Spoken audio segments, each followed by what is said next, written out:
រុស្ស៊ីនិង NATO កំពុងជួបប្រទះនឹងការកើនឡើងខ្លាំងក្លានៃភាពតានតឹងចាប់ពីព្រំដែនខាងកើតរបស់ NATO រហូតដល់តំបន់ខាងជើងមីស៊ីលត្រូវបានចាក់សោនៅលើអាកាសមានការប្រយុទ្ធគ្នាតាមអាកាសនៅលើសមុទ្របាល់ទិកនិងបណ្ដាប្រទេស Nordic ទាហានរាប់ម៉ឺននាក់ត្រូវបានដាក់ក្នុងស្ថានភាពត្រៀមប្រយុទ្ធខ្ពស់នៅតាមព្រំដែនប្រព័ន្ធការពារអាកាសនិងរ៉ាដាសង្គ្រាមអេឡិចត្រូនិកត្រូវបានដាក់ក្នុងស្ថានភាពត្រៀមប្រយុទ្ធពេញលេញនេះមិនមែនជាការវឹកហាត់ទេវាគឺជាសង្គ្រាមប្រសាទដ៏ខ្លាំងក្លាដែលលាតសន្ធឹងពីអ៊ុយក្រែនទៅប៉ូឡូញពីណូវែសទៅចក្រភពអង់គ្លេសនៅយប់ថ្ងៃទី26ធ្នូខណៈពិភពលោកកំពុងផ្ដោតលើតុចរចាសន្តិភាពដែល Zelensky និង Trump នឹងបង្កើតឡើង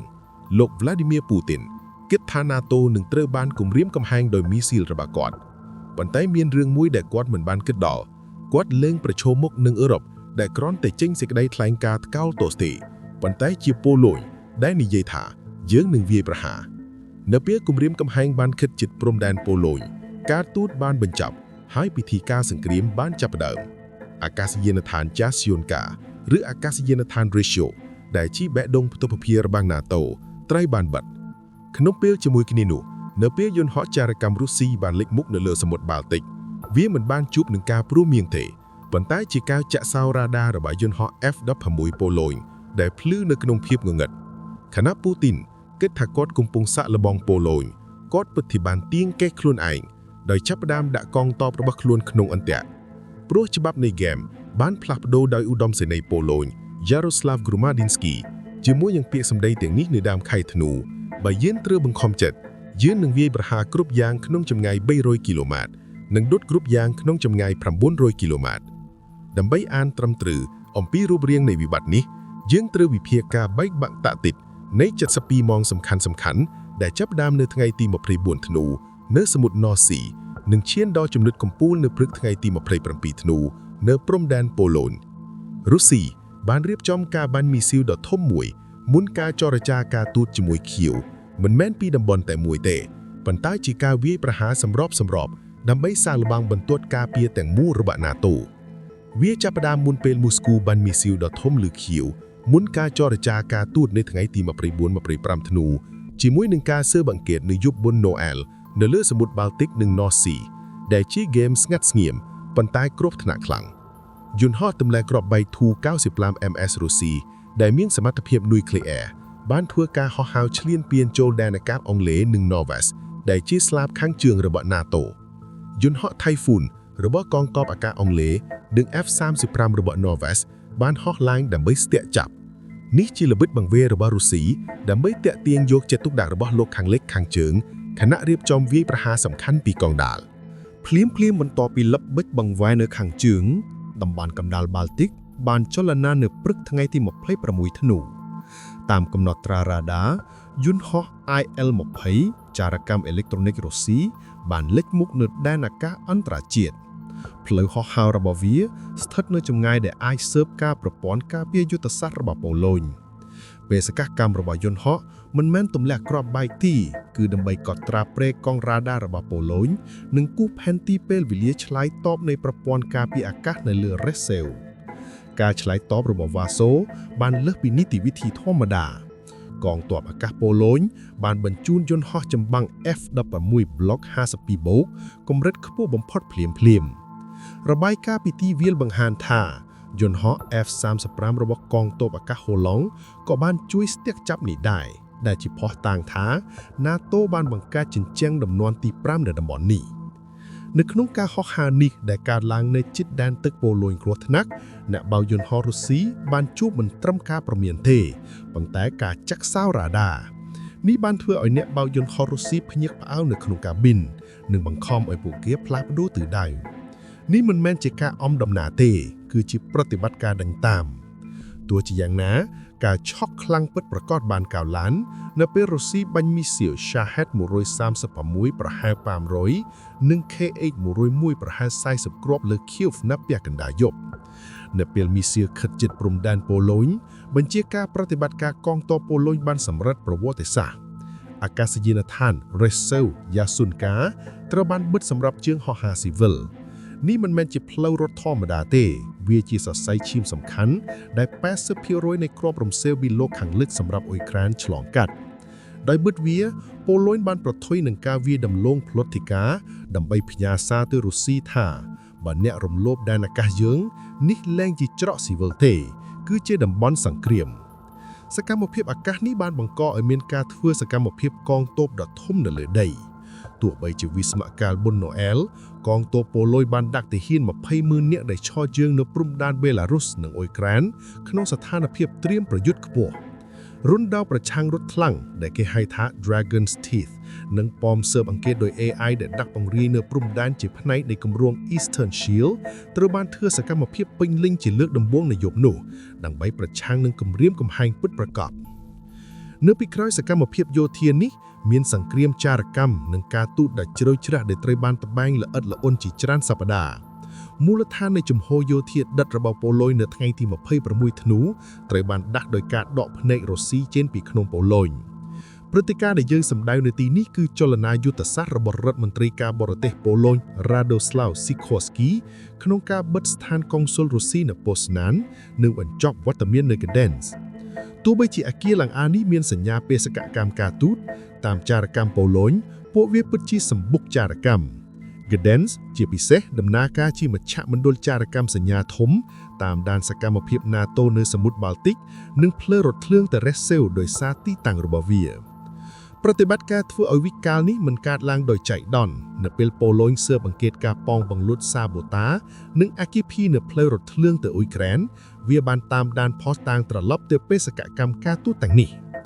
ការប៉ងបង្លួចសាបូតាផ្លូវរថភ្លើងនៅខែវិច្ឆិកាជាចំណុចចុងក្រោយ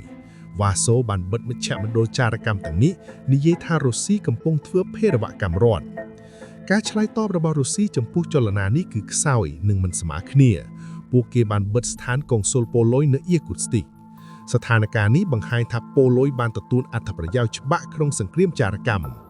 រុស្ស៊ីបាត់បង់ភ្នែកនៅ Gdansk និងប៉ូស្ណានដែលមានសារៈសំខាន់យុទ្ធសាស្ត្រតាមដានបេះដូងផ្លុតទីកា NATO ខណៈប៉ូឡូញបាត់បង់តែអៀគូស្ទីកដែលមានតម្លៃស្ពានមនិកសម្រាប់អ្នកនិរទេសស៊ីបេរីនិងសហគមន៍ដែលមិនមានសារៈសំខាន់យុទ្ធសាស្ត្រនេះជាបរិបទដែលយើងត្រូវបកស្រាយឧបតហេតុយន្តហោះចារកម្ម IL-20 នៅថ្ងៃទី26ធ្នូដែលបាត់បង់បណ្ដាញចារកម្មនៅលើដីស្ថានកុងស៊ុលនិងភ្នាក់ងាររុស្ស៊ីលែងអាចមើលឃើញសមត្ថភាពការពារនិងចលនារបស់ប៉ូឡូញនៅ Chezov ដោយពីការម៉ូស្គូត្រូវបង្ខំចិត្តប្រថុយបញ្ជូនយន្តហោះចារកម្មមានមនុស្ស IL-20 នៅលើបាល់ទិកដើម្បីបំពេញចន្លោះព័ត៌មាននេះការស្តាក់ចាប់ដិតដល់របស់ប៉ូឡូញចំពោះយន្តហោះនេះពិតជាផ្ញើសារទៅរុស្ស៊ីដូចតទៅយើងបានធ្វើឲ្យភ្នែកអ្នកពិការនៅលើដីនិងយើងមិនឲ្យអ្នកបើកភ្នែកនៅលើអាកាសទេនេះបង្ហាញថាប៉ូឡូញមិនត្រឹមការពារព្រំដែនខ្លួនឯងទេប៉ុន្តែកំពុងលុបបំបាត់ការយល់ដឹងស្ថានភាពរបស់រុស្ស៊ីយ៉ាងម៉ត់ចត់រុស្ស៊ីលែងអាចមើលឃើញលំហភស្តុភារឆ្លងកាត់ប៉ូឡូញទេគ្រាន់តែទាយហើយភាពមិនច្បាស់នេះបានវាប្រហារធ្ងន់ទៅលើសមត្ថភាពរៀបចំផែនការរបស់ Kremlin ការបិទចារកម្មនេះជាកត្តាដែលធ្វើឲ្យដៃរុស្ស៊ីខ្សោយមុនការប្រជុំ Trump-Zelensky រុស្ស៊ីចង់គម្រាមកំហែងអ៊ុយក្រែននិងលោកខាងលិចដោយ shock and awe មុនអង្គុយតុចរចានោះជាគោលបំណងនៃការវាយប្រហារលើ Kiev ទោះជាយ៉ាងណាការបដិចិត្តរបស់ប៉ូឡូញក្នុងការរក្សាខ្សែផុសទូភីបោកចំហនិងរារាំងការស៊ើបអង្កេតរុស្ស៊ីបានកំណត់ផលប៉ះពាល់យុទ្ធសាស្ត្រនៃការវាយប្រហារទាំងនេះទោះបី Chezov ត្រូវបានបិទបណ្ដោះអាសន្នប្រព័ន្ធមិនដួលរលំទេមិនមានការភ័យស្លន់ឡៅនិងលំហូរផុសទូភីបានត្រឡប់មកធម្មតាយ៉ាងឆាប់រហ័សប៉ូឡូញបានឆ្លើយតបទៅយុទ្ធសាស្ត្ររុស្ស៊ីនៃការគ្រប់គ្រងការទូតដោយមីស៊ីលដោយយុទ្ធសាស្ត្រការពារការទូតដោយខែលផលប៉ះពាល់នេះបញ្ជាក់ថាមិនត្រឹមយោធាទេសូម្បីតែឧត្តមភាពផ្លូវចិត្តបានផ្លាស់ប្ដូរទៅវ៉ស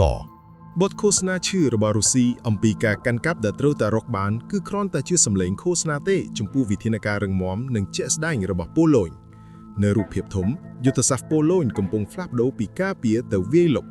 កាលីនីនក្រាដជាពិសេសលែងជាកំភ្លើងចង្អុលចូលបេះដូងអឺរ៉ុបដោយរុស្ស៊ីទេប៉ុន្តែជាចំណាប់ខ្មាំងដែលហ៊ុមព័ទ្ធដោយប៉ូឡូញនិងសម្ព័ន្ធមិត្តសេចក្តីថ្លែងការណ៍របស់ឧត្តមសេនីយ៍ Kromadinski កាលពីសប្តាហ៍មុនដែលគ្មានលរាយការណ៍ទូទាត់តែសោះគឺដូចជាសេចក្តីប្រកាសសម្រាប់យុគសម័យថ្មី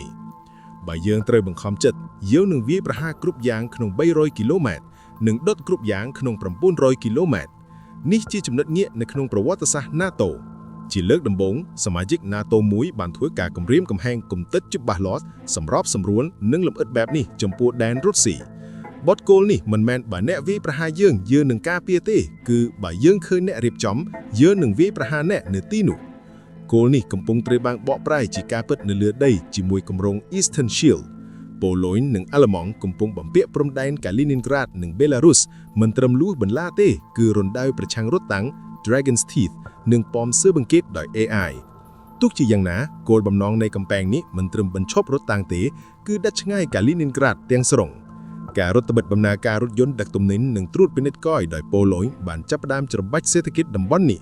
ប្រជាជនកាលីនីនក្រាដខ្លាចមិនមែនមីស៊ីល NATO ទេគឺភាពគ្មានសមត្ថភាពរបស់មូស្គូនិងការច្របាច់សេដ្ឋកិច្ចដោយប៉ូឡូញសំខាន់ជាងនេះការជជែកដេញដោតដែលលើកឡើងដោយរដ្ឋមន្ត្រីស៊ីកូរស្គីអំពីការបាញ់ទម្លាក់មីស៊ីលរុស្ស៊ីនៅពេលវានៅដែនអ៊ុយក្រែនត្រូវបានសាកល្បងជាស្ដែងនៅយប់ថ្ងៃទី26ធ្នូការហោះឡើងជាមុនរបស់យន្តហោះប៉ូឡូញគឺជាការសាកល្បងងងឹតនៃគោលនេះប៉ូឡូញដឹងថាវាមិនអាចរងចាំមីស៊ីលរុស្ស៊ីខិតជិតព្រំដែនទេជាមួយនឹងមីស៊ីលដែលអាចធ្លាក់នៅដែនប៉ូឡូញដោយកំហុសបច្ចេកទេសឬចេតនាវ៉ាសបានផ្លាស់ប្ដូរបន្ទាត់ការពាររបស់ខ្លួនឆ្ពោះទៅមុខព្រំដែនគឺទៅខាងលិចអ៊ុយក្រែននេះជាសុបិនអាក្រក់យុទ្ធសាស្ត្រសម្រាប់រុស្ស៊ីព្រោះមីស៊ីលរបស់វាឥឡូវត្រូវចំនួនមិនត្រឹមការពារអាកាសអ៊ុយក្រែនទេគឺការពារអាកាសរួមបញ្ចូលរបស់ប៉ូឡូញនិង NATO ការដាក់បង្រាយមីស៊ីល Oreshnik របស់រុស្ស៊ីទៅបេឡារុសមិនបានផ្លាស់ប្ដូរតុល្យភាពនេះទេផ្ទុយទៅវិញវាបានពង្រឹងការបដិញ្ញាចិត្តរបស់ប៉ូឡូញคล้ายជាកម្លាំងវាយលុកចលនារបស់ប៉ូឡូញបានផ្លាស់ប្ដូររបៀង Suwalki ដ៏ល្បីឈ្មោះពីចំណុចវាយប្រហាររុស្ស៊ីដែលអាចកើតឡើងបានទៅជាតំបន់មរណៈដែលរុស្ស៊ីត្រូវការពារនៅពេលរុស្ស៊ីត្រូវបង្ខំចិត្តដកកងទ័ពច្រើនពីកាលីនីនក្រាដដើម្បីទប់ទល់ការខូចបង់នៅរណបមុខអ៊ុយក្រែនវាបានទុកតំបន់នេះងាយរងគ្រោះចំពោះជំហរឈ្លានពានរបស់ប៉ូឡូញចន្លោះពីគម្រាមកំហែងក្រដាស់របស់ក្រែមលីននិងថាសពិតយុទ្ធធាននៅលើដីកាន់តែធំឡើងប៉ូឡូញបានមើលឃើញភាពងាយរងគ្រោះនេះនិងដាក់ការសំណុបគំនិតការទូតឡៃមួយចាប់ផ្ដើមសមសម្លេងកម្លាំង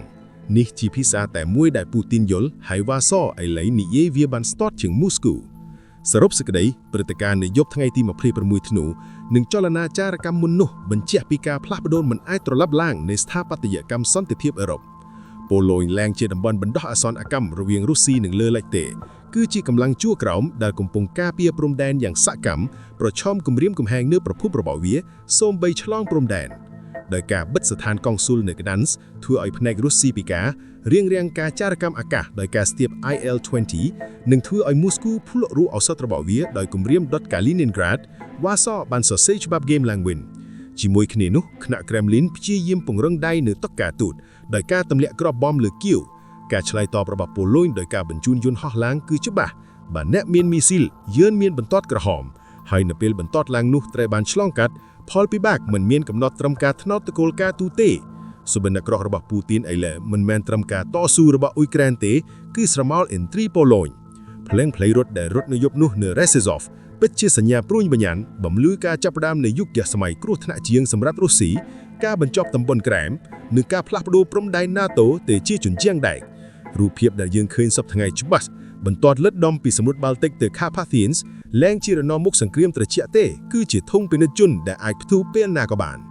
ការបែកអាំងរបស់ប៉ូឡូញគឺ message មិនត្រឹមតែរុស្ស៊ីទេគឺជាការសារទៅសម្ព័ន្ធមិត្តផ្សេងៗក្នុង NATO សន្តិភាពមិនអាចរងចាំទេគម្រាមកំហែងត្រូវលុបបំបាត់នៅប្រភពរបស់វាពូទីនបានសាកល្បងប៉ូឡូញហើយឃើញជញ្ជាំងដែកជាការឆ្លើយតបប៉ុន្តែសំណួរចម្បងពិតគឺតើរុស្ស៊ីនឹងលេបអាម៉ាយនេះឬក៏នឹងលេងល្បែងធំជាងតាមរយៈកាលីនីនក្រាដប្រវត្តិសាស្ត្របង្ហាញយើងថាចក្រភពដែលត្រូវបានច្របាច់រត់ចំហគ្រោះថ្នាក់ជាងគេមនុស្សនៅចុងក្រោយយើងរងចាំមនុស្សយោបល់របស់អ្នកនៅក្នុងមិត្តយោបល់កុំភ្លេចចុច Subscribe និងបើកការជូនដំណឹងដើម្បីតាមដានការវិភាគថ្មីៗនិងចំណុចបែកផ្ទុះរបស់ PPR Global សូមអរគុណដល់ការជ្រើសរើសយើង